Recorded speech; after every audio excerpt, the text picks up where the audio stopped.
Hello दोस्तों, हमारे YouTube channel कायू centre में आप सभी का स्वागत है।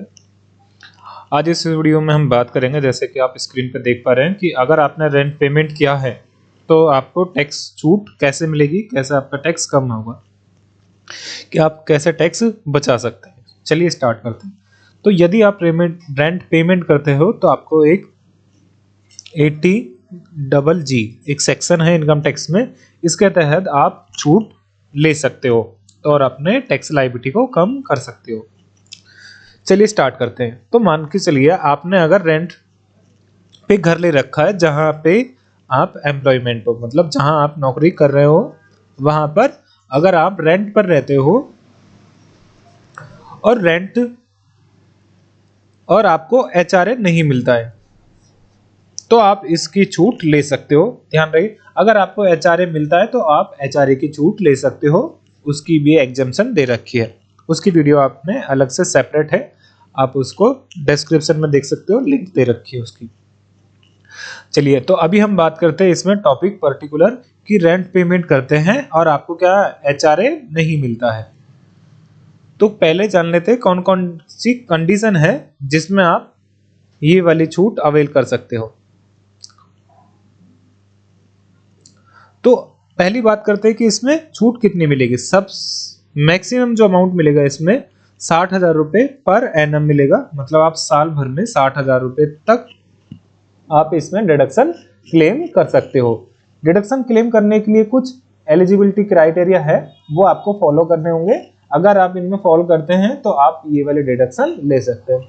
सबसे पहली कंडीशन है कि आपको एचआरए नहीं मिलना चाहिए, कि आपको एचआरए नहीं मिलना चाहिए। जैसे कि आपकी सैलरी स्लिप है, आप उसमें शो करेंगे, उसमें होगा बेसिक, डीए और एचआरए है, तो आप ये वाला क्लेम नहीं कर सकते। अगर एचआरए नहीं है तो आप ये वाली डिडक्शन क्लेम कर सकते हो। नेक्स्ट है कि आपने रेंट पेमेंट किया हो, एक्चुअल में आपने रेंट पेमेंट किया हो। ये मैटर नहीं करता कि आपने कैश में किया है या फिर बैंक से किया, कोई से भी मेथड हो आप पेमेंट कर सकते हो। तीसरी कंडीशन है कि जहां पर भी आप काम करते हो वहां पर आपका घर नहीं होना चाहिए, आपके नाम से कोई भी प्रॉपर्टी नहीं होनी चाहिए, ना ही आपके स्पाउस या बच्चों के नाम से होनी चाहिए। ये तीनों कंडीशन अगर आप पूरी करते हैं तो आप ये छूट ले सकते हैं। तो कंडीशन क्या क्या थी, एक बार रिवाइज कर लेते हैं कि सबसे पहले कंडीशन थी कि आपको एचआरए नहीं मिलना चाहिए। दूसरा, आपका हाउस प्रॉपर्टी नहीं होनी चाहिए, ना तो आपकी होनी चाहिए सेल्फ, ना आपकी स्पाउस की होनी चाहिए, ना ही आपके बच्चों की होनी चाहिए। इन तीनों में से किसी की भी नहीं होनी चाहिए। और तीसरी कंडीशन थी कि आपने एक्चुअल में रेंट पेमेंट किया हो। तो आप ये कंडीशन पूरी करते हैं और आप मैक्सिमम कितना क्लेम कर सकते हो, 60,000 रुपए तक की डिडक्शन क्लेम कर सकते हो। अब डिडक्शन क्लेम करने के लिए जो लिमिट है 60,000 रुपए मैक्सिमम है, लेकिन इसमें कम भी हो सकती है। उसकी कैलकुलेशन के लिए यहाँ इन्होंने फॉर्मूला बता रखा है कि आपको इनमें से तीनों में से कम जो होगी वो आपको डिडक्शन मिल जाएगी। तो पहली कंडीशन ये थी कि आपका जो रेंट पेमेंट है 5,000 रुपए पर मंथ के हिसाब से 60,000 रुपए बनता है, या तो आपको ये छूट मिलेगी, या फिर कहे कि 25% ऑफ टोटल इनकम। यहाँ टोटल इनकम का मतलब है टैक्सेबल इनकम। टैक्सेबल इनकम इसका मतलब होता है जो आपकी टोटल इनकम है उसमें से सारी डिडक्शन माइनस कर दी है, उसके बाद जो इनकम बची है उसका 25% लेना है। जैसे फॉर एग्जांपल, अगर आप सैलरीड एम्प्लॉय है तो आपकी सैलरी, उसमें से जो आपने एटीजी का एलआईसी या पीपीएफ जो भी जमा होता है उसको माइनस करने के बाद जो सैलरी बचती है और स्टैंडर्ड डिडक्शन घटा के जो नेट बचता है उसका 25% लिया जाएगा। तो यहाँ पे कह रहे हैं कि 25% ऑफ टोटल इनकम, या तो सेकंड बी वो। थर्ड है कि आपने जो रेंट पेमेंट किया है वो उसमें से माइनस कर देना 10% ऑफ टोटल इनकम। तो इन तीनों में से ए बी सी, इन तीनों में से जो भी कम होगा वो आपको डिडक्शन मिल जाएगी। तो अगर हम इसको शॉर्ट में समझे तो मान के चलो आपने यहाँ पे आपका अमाउंट आया 50,000, यहाँ अमाउंट आया आपका 24,000, यहाँ अमाउंट आया आपका 36,000 एग्जाम्पल के लिए। तो आपको जो डिडक्शन मिलेगी लिस्ट सबसे जो इन तीनों में से कम रहेगी, ए बी सी, इन तीनों में से जो भी कम रहेगी वो आप डिडक्शन क्लेम कर सकते हो। तो फाइनल अमाउंट क्या होगा हमारा 24,000। तो आप मैक्सिमम 24,000 रुपये क्लेम कर सकती हो। चलिए इसको क्लियरली समझ लेते हैं, हम एक एग्जांपल लेते हैं प्रैक्टिकल का। देखिए कि मान के चलो किसी पर्सन ए है, उसकी सैलरी है पूरे साल भर की 7,50,000 रुपये। अब वो कह रहा है कि उसने रेंट पेमेंट किया है 12,000 रुपये पर मंथ। रेंट पेमेंट कितना करता है 12,000 रुपये पर मंथ। तो उसको साल भर में पेमेंट कितना किया उसने 12 × 12,000, तो 1,44,000 रुपये उसने टोटल रेंट पेमेंट किया। इसके बाद वो कह रहा है कि उसने ईच मंथ प्रत्येक महीने में पेमेंट किया potential reduction under section 80GG कि मतलब आपने जो रेंट पेमेंट किया है उसकी रिडक्शन बताइए आप कि मैक्सिमम कितना क्लेम कर सकते हो, यहां ये पूछा है। तो अब अगर इसकी कैलकुलेशन करनी है तो हम कैलकुलेशन इस प्रकार से करेंगे इसकी।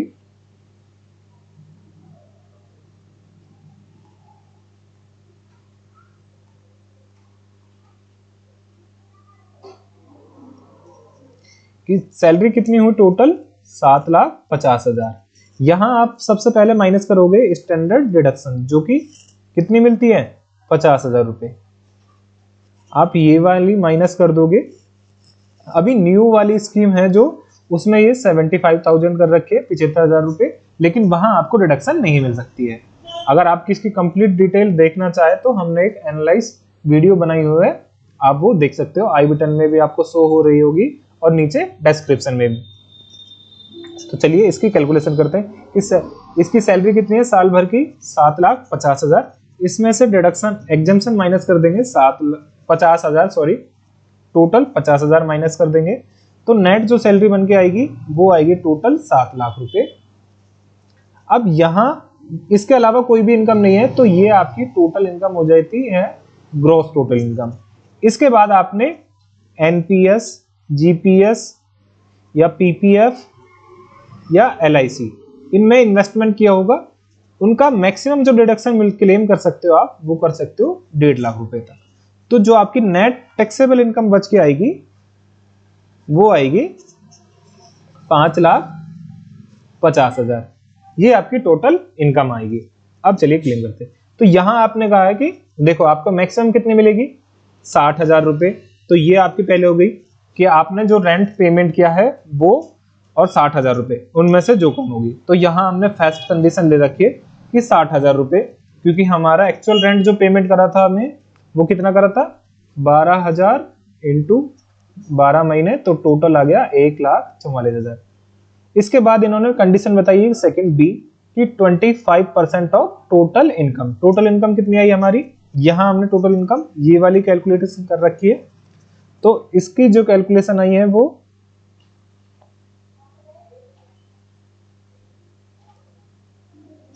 यहां आप देखोगे 5,50,000 आया।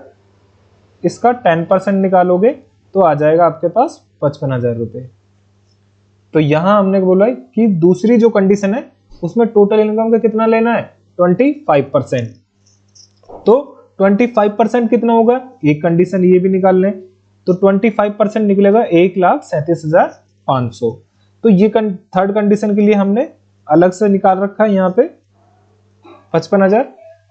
तो थर्ड कंडीशन हो गई हमारी कि rent payment minus 10% of total income. तो रेंट पेमेंट कितना करा हमने 1,44,000, इसमें से माइनस कर देंगे 10% ऑफ टोटल इनकम जो अभी हमने ये कैलकुलेशन किया है, इसका माइनस कर देंगे तो हमारे पास बचेगा 89,000।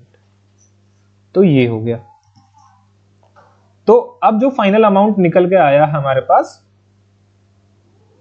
वो कितना आया, यहां जगह नहीं दिख रही है, ये मैं मिटा देता हूं एक बार जिससे जगह मिल जाए।